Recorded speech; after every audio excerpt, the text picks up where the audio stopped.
नमस्कार, लोकमत भारत में आप सभी का स्वागत है। मैं आपके साथ मोनिका राठौड़ा। ये रुक करते हैं मध्य प्रदेश की खास खबरों की ओर। देश की वित्त मंत्री निर्मला सीतारमण ने अपने कार्यकाल का 9वां और मोदी कार्यकाल का 15वां बजट पेश किया। करीब 53.5 लाख करोड़ के इस बजट को लेकर मध्य प्रदेश की आर्थिक राजधानी इंदौर के सीए और उद्योगपतियों ने लोकमत भारत न्यूज पर अपनी राय दी। उद्योगपतियों और शहर के कई सीए ने अलग अलग तरह की प्रतिक्रिया इस तरह 2026-27 के बजट पर। देश की वित्त मंत्री निर्मला सीतारमण ने अपने कार्यकाल का 9वां बजट आज पेश किया है। इस वक्त मैं इंडस्ट्रीज हाउस में मौजूद हूं, जहां पर कई इंडस्ट्रियल और सीए लोग हमारे साथ मौजूद हैं, जो बजट को काफी देर से देख रहे थे। इस बजट में इंडस्ट्रीज के लोगों ने क्या पाया, क्या खोया, आइए इनसे जानते हैं। सर, कैसे देखते हैं इस बजट को? बहुत ही मेरे हिसाब से काफ़ी इंडस्ट्री फैमिली बजट रहा है ये। इसमें बहुत सारी चीज़ें हैं जो गवर्नमेंट ने कवर अप करी है टुवर्ड्स द विजन ऑफ 2047, जो विकसित भारत का विजन है उसको देखते हुए बहुत सारी चीज़ें उन्होंने कवर करी है। उसी से अलाइन ये बजट रहा है। सर्विस इंडस्ट्रीज को भी काफ़ी इसमें प्रोत्साहित किया है उन्होंने। सर्विस इंडस्ट्री में एमएसएमई में अच्छा खासा उन्होंने बजट रखा है हर चीज़ के लिए। और इम्पोर्ट ड्यूटी बहुत सारी चीज़ों पे उन्होंने रिड्यूस करी है, चाहे वो मेडिकल इक्विपमेंट से रिलेटेड हो, डिफेंस सेक्टर में यूज होने वाले एरोनॉटिकल इक्विपमेंट में यूज होने वाली चीजें हो, उन पे उन्होंने इम्पोर्ट ड्यूटी घटाई। तो कहीं ना कहीं मेक इन इंडिया को कहीं ना कहीं थ्रू प्रमोट किया जा रहा है in manufacturing sector. Service sector की अगर अपन बात करें तो सर्विस सेक्टर में हेल्थ को इन्होंने बहुत अच्छा इस बार बजट अलोकेट किया है। हेल्थ में बहुत अच्छा प्रमोट कर रहे हैं चीजों को। एएचपीज बनाने की इन्होंने बात कही है, मेडिकल प्रोफेशनल्स को इन्होंने बढ़ाने की बात कही है। कुछ सीवियर डिसीजेस हैं जिनके लिए अगर कुछ कैपिटल एक्सपेंडिचर कुछ करना पड़ रहा है, उसके लिए मशीनरीज के पार्ट्स अगर इंपोर्ट करने तो उसमें अगर इंपोर्ट ड्यूटी को कम करने की बात कही इन्होंने। तो कहीं ना कहीं ओवरऑल अगर देखें तो बजट में काफी सारी ऐसी चीजें हुई हैं जो as a country, as a normal में बहुत सारी चीजों के लिए सही होने वाली है। सेकंड जो इन्होंने बात करी कैपिटल एक्सपेंडिचर को इसमें बढ़ाया गया है। कैपिटल एक्सपेंडिचर का बढ़ाने से बट ऑब्वियस है कि आज ही अगर कैपिटल एक्सपेंडिचर बढ़ा है तो उसका रिजल्ट तुरंत आना थोड़ा मुश्किल है। लेकिन जिस तरह से कैपिटल एक्सपेंडिचर बढ़ रहा है साल दर साल, पिछले साल से लेकर इस साल 2004 से लेकर 2014 से लेकर अभी तक जो कैपिटल एक्सपेंडिचर बढ़ा है, तो जल्द ही इन सबका रिजल्ट अपने सामने आएगा। इंफ्रास्ट्रक्चर में हम अभी देख ही रहे हैं बहुत सारा इंफ्रा अपना रेडी हो ही रहा है, रोड के लिए बहुत सारे काम चल ही रहे हैं। और दूसरा इन्होंने जो जवाबदारी दी है, जो एजुकेशन से रिलेटेड जवाबदारी दी है, भारत के जो 3 प्रमुख संस्थान है आईसीएआई, आईसीएसआई, आईसीएमएआई, इनको भी जवाबदारी दी है to educate the MSME entrepreneurs, to educate the businessman की कैसे उनको क्रैश कोर्स के थ्रू आप एजुकेट कर सकते हैं for development of business to promote the economy and all. आज बजट बहुत मतलब साइलेंट बजट था। मेरी नज़र में तो एक साइलेंट बजट था, क्योंकि आप देखेंगे कि बजट में कुछ था नहीं। इनकम टैक्स एक्ट जो पुराना था उसको नया वर्जन जरूर दिया गया, क्योंकि केवल एक लैंग्वेज चेंज की है, थोड़ा सिंप्लीफाइड करने की कोशिश की है, वो भी शब्दावली में। कोई पॉलिसी चेंजेस उसमें किए नहीं गए हैं, और न इनकम टैक्स में कोई मेजर चेंज है, ना ही कोई जीएसटी इनडायरेक्ट टैक्सेस में कोई मेजर चेंज है। हम देखें कि शेयर मार्केट में जो प्रतिक्रिया व्यक्त की है वो केवल 1% डाउन हुआ है। मतलब इंडस्ट्रीज में भी इसके लिए कोई बहुत अच्छा रुझान आया नहीं है। दूसरा, बहुत टीसीएस को लेकर उन्होंने जरूर कुछ रेट कम किए, कि टीसीएस बर्डन होता है, तो वो 5% से कहीं ये रेट को 2% कर दी गई है, वो अच्छा है। और बाकी बहुत ही सामान्य और साइलेंट बजट है, जिसमें अभी कुछ है नहीं। इंडस्ट्रीज पे बहुत नॉर्मल सा प्रभाव पड़ेगा, जैसी चलती आ रही थी वैसी चलेगी।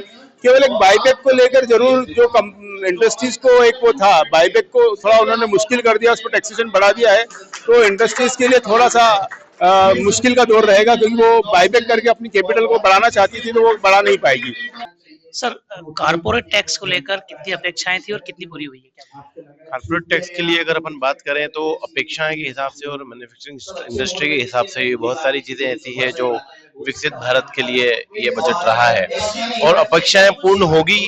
कुछ चीजों में स्टडी अभी बाकी है, सारी चीजें देखेंगे और उसके बाद में अपन और भी बात कर पाएंगे इसके ऊपर। इस बार ना कोई टैक्स बढ़ाया है ना कोई टैक्स घटाया है।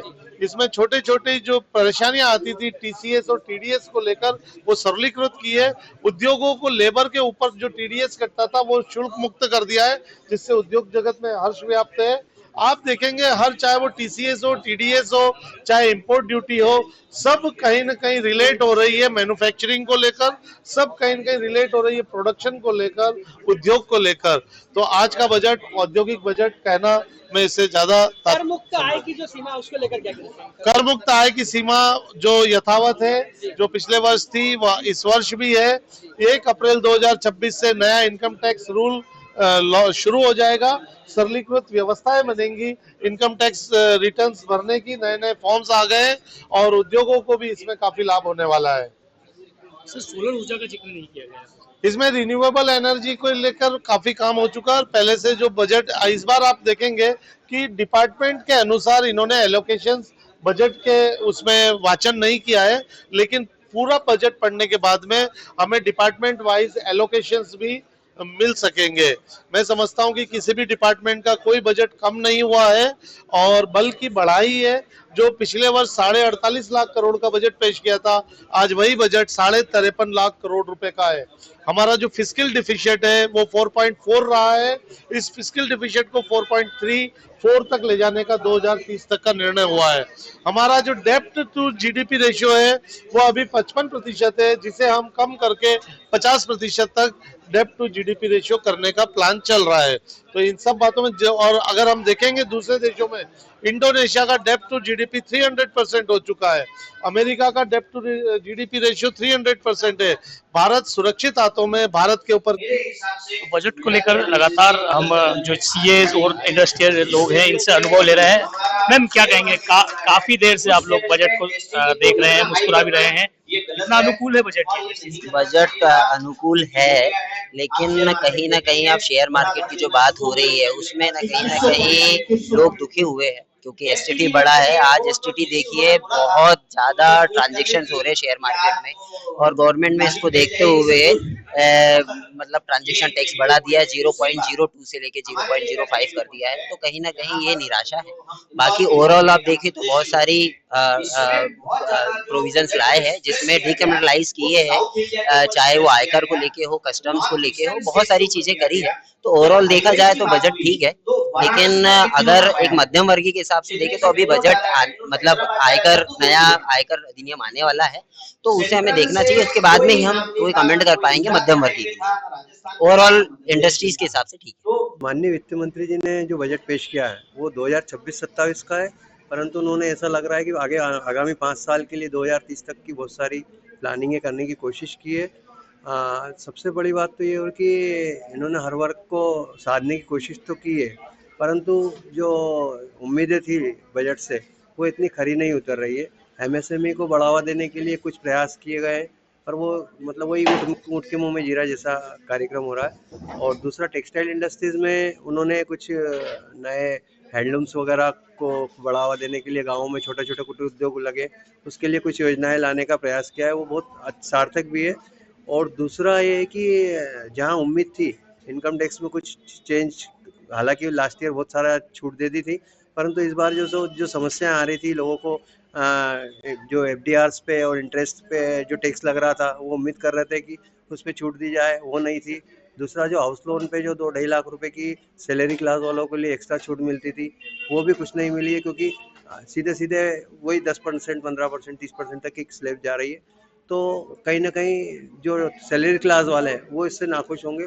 इंडस्ट्रियों के लिए थोड़ा प्रयास किया है इन्होंने, आगे जाके भी अगर मतलब कैपिटल सब्सिडीज वगैरह बढ़ती रहे वो चाहिए। और दूसरा, एक सोलर के इसमें कुछ भी नाम नहीं लिया, क्योंकि आज चाइना में देखिए आप सोलर पे कितना काम कर रही है गवर्नमेंट। अगर जिस तरह से प्रधानमंत्री हर घर सूर्य योजना के अंदर 78,000 रुपये की सब्सिडी दी गई थी, हमारा सुझाव था कि अगर उद्योगों को भी इस तरह की सोलर लगाने के लिए सब्सिडी दी जाती, तो एक उद्योग मतलब जो पावर की जो 8 से 10 रुपये की कास्ट आ रही सभी उद्योगों में, वो थोड़ी कहीं ना कहीं कंपैरिजन हो जाती। आज जैसे अगर मान लो एक सोलर, अगर अपन 100 HP 75 HP के कनेक्शन पे सोलर लगाते हैं तो 20 लाख तक की कास्ट आती है। तो अगर गवर्नमेंट चाहती, तो सरकार की 5 लाख तक सब्सिडी या 25% सब्सिडी देती, तो उससे इंडस्ट्रियों को भी ग्रोथ मिलती और सरकार को भी अपने जो उत्पादन कर रहे हैं बिजली, उसमें कोयला वगैरह लागू हो रहा लगता है, उसमें कहीं ना कहीं उनकी कास्ट में कमी आती है। ओवरऑल इंडस्ट्रीज के हिसाब से बजट सही बताया जा रहा है। कुछ और युवा लोग हमारे साथ मौजूद हैं। क्या कहेंगे, क्या देखते हैं इस बजट में? हाँ, बजट में सारे सेक्टर्स के बारे में बात की गई, मिनरल्स, माइंस वगैरह हो गया, और क्रॉप्स के बारे में बात की गई कि कैश्यू वगैरह, आलमंड्स वगैरह, उन सब पे जो है वो बेनिफिट्स देंगे। उसके बाद एआई के बारे में बात की गई, उसमें विस्तार प्रोग्राम के बारे में बताया गया, और उन्होंने ये भी बताया कि हमारा जो फिस्कल डेफिसिट है वो जीडीपी से 4.5% तक कम करने की जो उन्होंने प्रॉमिस किया था वो उन्होंने पूरा किया है। इसके अलावा उन्होंने बायबैक टैक्स के बारे में बताया कि जो प्रमोटर होंगे उनके लिए इफेक्टिव रेट जो है 22% हो जाएगा। एसटीटी जो है उसको बढ़ा दिया गया है 0.2% से 0.05% तक। तो ये एक जो है डिसएडवांटेज की तरह देखा जा सकता है। उसके अलावा उन्होंने बात की कि हर डिस्ट्रिक्ट में वो गर्ल हॉस्टल के को सेटअप करेंगे, तो ये बहुत अच्छा कदम है। मैट क्रेडिट के बारे में उन्होंने बताया कि 15% से 14% तक उसने रिड्यूस किया है। तो ओवरऑल एक अच्छा बजट है ये, और सारे सेक्टर्स पे ध्यान दिया। तो युवा उद्यमी और सीएस से हमने बजट को लेकर बात की है। आपको बता दें, वित्त मंत्री निर्मला सीतारमण ने अपने कार्यकाल का 9वां और प्रधानमंत्री नरेंद्र मोदी के कार्यकाल का 15वां बजट पेश किया है। करीब 53.5 लाख करोड़ का यह बजट है, जिसमें सबको साधने की कोशिश की गई है। कैमरा पर्सन जीतू माथुर के साथ सतीश शर्मा, लोकमत भारत, इंदौर। अभी के लिए खबरों में इतना ही। बने रहिए लोकमत भारत के साथ।